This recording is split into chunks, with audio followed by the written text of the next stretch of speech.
Welcome friends, self अध्ययन पर university of Delhi की तरफ से एक नोटिस जारी हुआ है जिसमें बच्चों के जो एग्ज़ाम हैं एक तरीके से मॉक टेस्ट लिया जा रहा है 4 जुलाई से। वैसे तो एग्ज़ाम जुलाई से होने थे लेकिन उसको पोस्टपोन कर दिया गया according to Delhi high court order, और अब जो एग्ज़ाम होंगे वो 10 तारीख से होने वाले हैं। लेकिन उससे पहले बच्चों को एग्ज़ाम कैसे देना है उसके लिए एक छोटा सा मॉक टेस्ट का यहाँ पर शेड्यूल किया गया है, और जो शेड्यूल है आपका 4 जुलाई से एग्ज़ाम यहाँ पर आप दे सकते हैं। ये बच्चों के लिए कंपलसरी तो नहीं है, लेकिन बच्चे अगर एग्ज़ाम ये देंगे, मॉक टेस्ट देंगे, तो आपको आइडिया हो जाएगा कि आपके एग्ज़ाम कैसे होने हैं। और ये एग्ज़ाम 3 शिफ्ट में लिए जाएंगे। पहली शिफ्ट होगी 7:30 से 10:30 बजे, सेकंड शिफ्ट होगी 11:30 से 2:30 बजे, और जो थर्ड शिफ्ट होगी 3:30 से 6:30 बजे। आप किसी भी शिफ्ट में आप एग्ज़ाम को अप्लाई कर सकते हैं, लेकिन आप एक ही शिफ्ट में एक ही बार अप्लाई कर पाएंगे।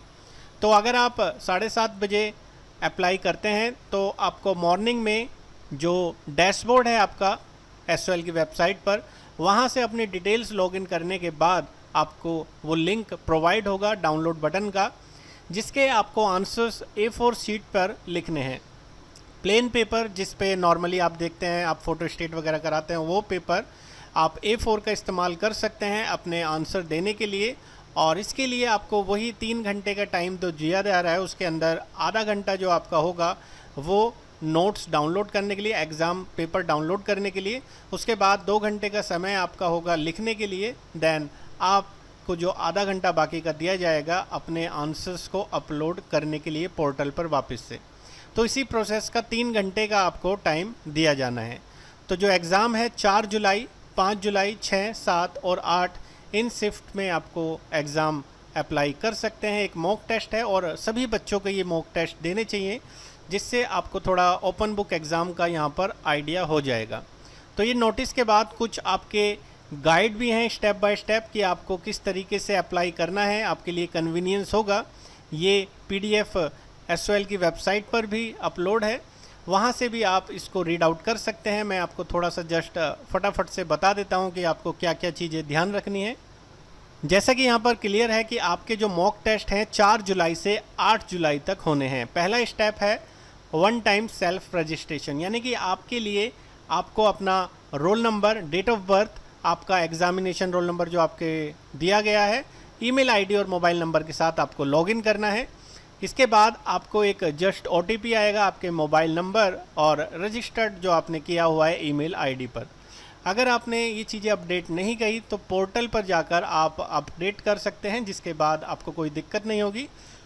OTP रिसीव करने के बाद आप जब लॉगिन करेंगे तो वहाँ पर आपको मॉक टेस्ट के अप्लाई के लिए ऑप्शन आ जाएगा, लेकिन एक्टिव वो बटन तभी होगा जब एग्ज़ाम टाइम से आप आधे घंटे के अंदर उसको लॉगिन करते हैं। तो जब वहाँ पर एग्ज़ाम टाइम चालू हो जाएगा देन आप अपने मॉक टेस्ट को डाउनलोड कर सकते हैं और अपने आंसर्स A4 शीट पर अप्लाई करेंगे। यही चीज़ यहाँ पर पॉइंट नंबर 1 में ली गई है, यहाँ पर स्टेप 2 में। उसके बाद जब आप एक बार लॉगिन कर लेंगे तो आपका जो टाइम लेफ़्ट है, क्योंकि आपने अगर अप्लाई कर दिया किसी भी शिफ्ट में, तो आपका जो काउंटडाउन है वो चालू हो जाएगा और आपको फिर विदिन 2 आवर्स के बाद उसको वापस से अपना जो आंसर शीट है उसको अपलोड करना होगा स्कैन करने के बाद। ये क्वेश्चन पेपर आप डेस्कटॉप, लैपटॉप, फ़ोन किसी से भी ले सकते हैं, उसका प्रिंट आउट निकाल सकते हैं अगर आपको ज़रूरी लगता है, और यहाँ पर फिर वापस से उसको अपलोड कर सकते हैं। कोई भी दिक्कत अगर आपको परेशानी होती है, लाइक आपका वेबसाइट वगैरह का कोई इश्यू है, और फिर आप दिए गए नंबर पर व्हाट्सएप के थ्रू भी क्वेश्चन पेपर को ले सकते हैं, देन उसको अपलोड कर सकते हैं। तो ये सिर्फ रेयर केस में ही होगा अगर वेबसाइट वगैरह प्रॉपर तरीके से नहीं चल रही या कोई और इमरजेंसी केस है। उसके बाद स्टेप 3 में आप देखेंगे टाइम ट्रैकिंग। जैसा कि आपको 3 घंटे दिए जाएंगे, पहले क्लियर हो चुका है। उसमें आपको अपना एग्ज़ाम पेपर डाउनलोड करना है, देन अपने आंसर शीट पे स्कैन करते हुए वापस से अपलोड करना है। इन सभी के लिए 3 घंटे का टाइम आपको दिया जाएगा। जो डिसेबल स्टूडेंट्स हैं उनके लिए ये समय 5 घंटे का होगा, नॉर्मल स्टूडेंट्स के लिए ये समय 3 घंटे का होगा। मॉर्निंग सेशन, लंच सेशन और इवनिंग सेशन में आपके 3 तरीके से एग्ज़ाम लिए जाएंगे। Once the question paper is download तो स्टूडेंट्स को अलाउ हो जाएगा कि आंसर शीट वो वापस से अपलोड कर सके 3 घंटे के अंदर। आंसर शीट आपको कैसे देना है, नॉर्मली A4 के आपको शीट लेना है, वाइट हो सकता है या रोड हो सकता है, आपने लाइन वाली आंसर शीट भी यूज़ कर सकते हैं, लेकिन नॉर्मली अगर आप यूज़ करें तो आप A4 पेपर, वाइट पेपर का ही इस्तेमाल करें अपने आंसर्स लिखने के लिए। आप अपने जो आंसर्स लिखेंगे प्रॉपर तरीके से लिखेंगे। अगर आपका आखिरी में आंसर्स कंप्लीट होने पर भी पेज बचता है तो आप अपने नेक्स्ट पेज से ही नए क्वेश्चन को स्टार्ट करें।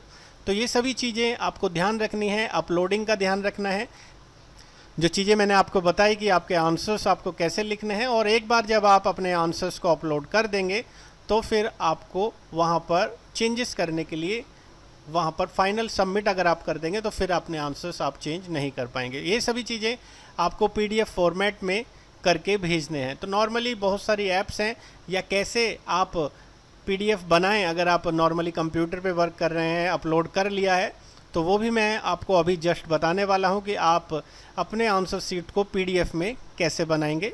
जस्ट आपको MS Word को ओपन करना है और वहां पर आप अपने आंसर्स जो भी आपने स्कैन किए हैं उनकी इमेजेस को लेते हुए सिंपल PDF कन्वर्ट कर देना है। तो मैं जस्ट आपको बता देता हूं, आप विंडो R के साथ प्रेस कीजिए विन वर्ड, और विन वर्ड के बाद MS Word आपके पास ओपन हो जाएगा। आपको यहाँ पर अपने जो भी स्कैन किए गए पेज हैं वो पिक्चर से इंसर्ट कराने हैं। यहाँ पे आपको क्या करना है, आपने जहाँ भी फोल्डर रखा है स्कैन करने के बाद आपको पिक्चर पे जाना है और यहाँ से डेस्कटॉप वगैरह पर जहाँ पर भी आपने वो फोल्डर रखा है वो आंसर्स आपको यहाँ पर डालने हैं। जैसे आप देखेंगे एग्जाम्पल के लिए मैंने आपको बताया है, जस्ट आपने यहाँ पर अपना आंसर्स लिखा, उसके बाद आप नेक्स्ट पेज पर जाएंगे। नेक्स्ट पेज पे जाने के लिए आप कंट्रोल एंटर का इस्तेमाल कर सकते हैं। नेक्स्ट पेज पे जाने के बाद आपको अपना सेकंड जो आंसर्स है वो यहाँ पर अपलोड करना है।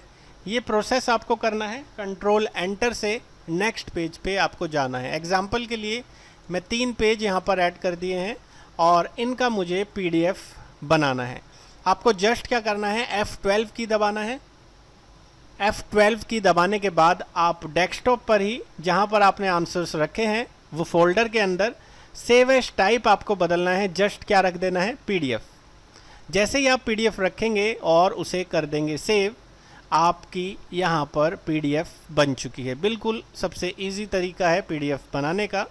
या और भी बहुत सारे ऐप्स हैं, अगर आप मोबाइल से बनाना चाहें वो भी बना सकते हैं। अगर आपके पास PC है और बिल्कुल इजी तरीके से आप करना चाहें तो यहाँ से आप कर सकते हैं। फिर भी आपको कोई दिक्कत होती है PDF बनाने में तो आप दिए गए नीचे डिस्क्रिप्शन लिंक के WhatsApp नंबर पर भी मुझे मैसेज कर सकते हैं।